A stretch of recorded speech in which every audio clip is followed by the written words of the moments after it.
बिस्मिल्लाहिर्रहमानिर्रहीम। अस्सलाम वालेकुम ख़वातीन व हज़रात। आज तीसरा दिन हो गया है कि सादुल्लाह बलोच साहब मेंबर कौमी असम्बली लापता हैं। पहले उनकी बीवी को, उनकी बेटी को और घर वालों को उठाया गया था खुफिया एजेंसियों ने। ये नहीं मालूम कि कौन सी एजेंसी थी। वो ISI हो सकती है, मिलिट्री इंटेलिजेंस हो सकती है, फील्ड इंटेलिजेंस यूनिट के लोग हो सकते हैं, इंटेलिजेंस ब्यूरो के लोग हो सकते हैं, या फिर स्पेशल ब्रांच के लोग हो सकते हैं। पर जिसने भी उठाया, जिस खुफिया एजेंसी ने उठाया, निहायत ही घटिया हरकत की है, निहायत ही बुज़दिलाना हरकत की है।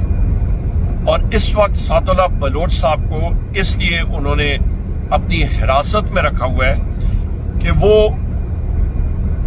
उन पे प्रेशर डाला जाए कि वो वोट काजी फायज ईसा की एक्सटेंशन के लिए डालें।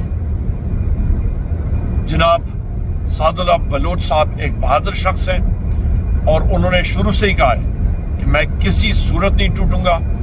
मैं सही सिपाही हूं वजीर आजम इमरान खान का। हम लोग सलाम पेश करते हैं सादुल्लाह बलोच साहब को और मैं डिमांड करता हूं वैसे as leader of the opposition इन सारी एजेंसियों को, इनके डायरेक्टर जनरल्स को कि फिल फॉर आज़ाद करें सादुल्लाह बलोच साहब को। ये पाकिस्तान में अंधेर नकरी का राज खत्म करें। इंटेलिजेंस एजेंसियों के लोगों का काम है हमारी बॉर्डर का हिफाजत करना, दहशतगर्दों को पकड़ना, उनका ताक़ुब करना, ना कि पार्लियामेंट पे रात के अंधेरे में धावा बोलना और मेंबर्स को पकड़ के उनकी तजलील करना। आपने बहुत नुकसान पहुंचा दिया है पाकिस्तान की जमहूरियत को।